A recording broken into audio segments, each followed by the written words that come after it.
আজ দুপুরের মেনু হলো নিরামিষ ঝোল। তার জন্যে ঝোলের আনাজগুলো কেটে নিয়েছি।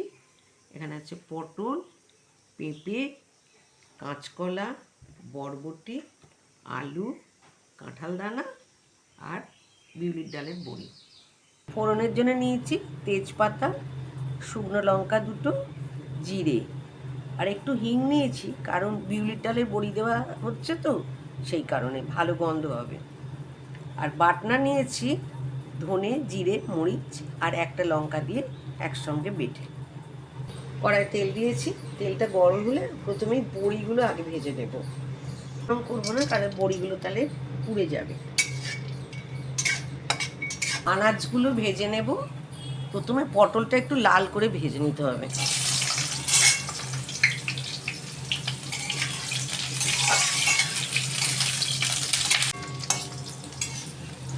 পটলগুলো লালচে রং ধরেছে, ওগুলো এবারে নামিয়ে নিই।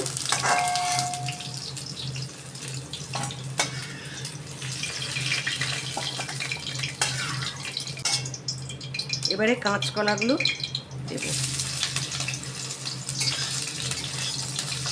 কাঁচকলাগুলো একটু লালচে করে ভেজে নিতে হবে। এবার কাঁচকলাগুলো লালচে রং ধরেছে, কাঁচকলাগুলোও নামিয়ে নিলাম। আর আলুগুলো দিলাম।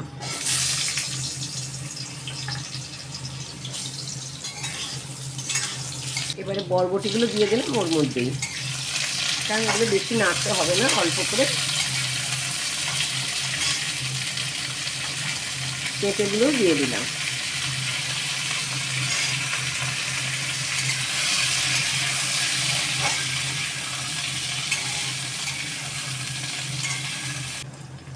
কাঁঠাল দানাগুলো দিয়ে দিলাম, দিয়ে এগুলো বেশি নাড়তে নেই, অল্প নেড়ে এবারে সব বাকি আনাজগুলো সবই ভাজাগুলো দিয়ে দিলাম।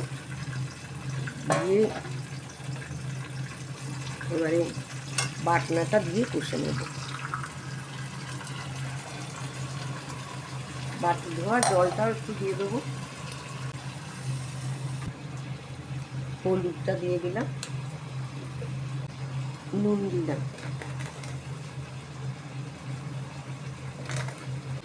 চিনি দিলাম।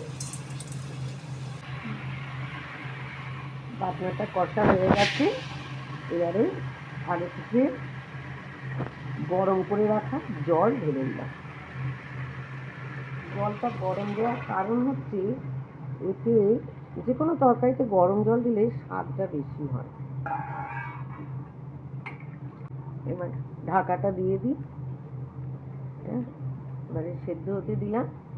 এর পরের কাজ হলো ঝোলটা সাঁতলে নেওয়া।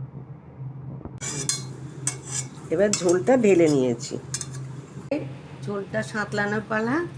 আমি সামান্য তেল দিলাম, ঘি দিলাম।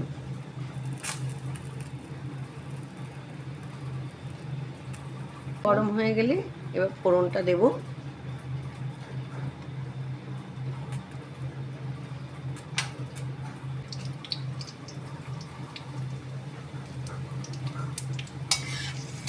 এবারে সামান্য হিং দিয়ে দেবো, যেহেতু বিউলির ডালের বড়িটা দেওয়া আছে।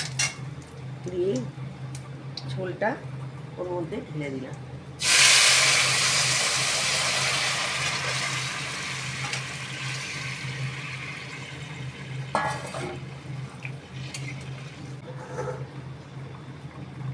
মিনিট 2 ফুটলে নামিয়ে নেব। এবার যদি আপনাদের ভালো লাগে, আপনারা এটা সাবস্ক্রাইব করবেন, লাইক দেবেন। এবারে ঝোলটা নামিয়ে নেব। এতে একদিন করে দেখুন কেমন লাগে। আজকে রাখছি, নমস্কার।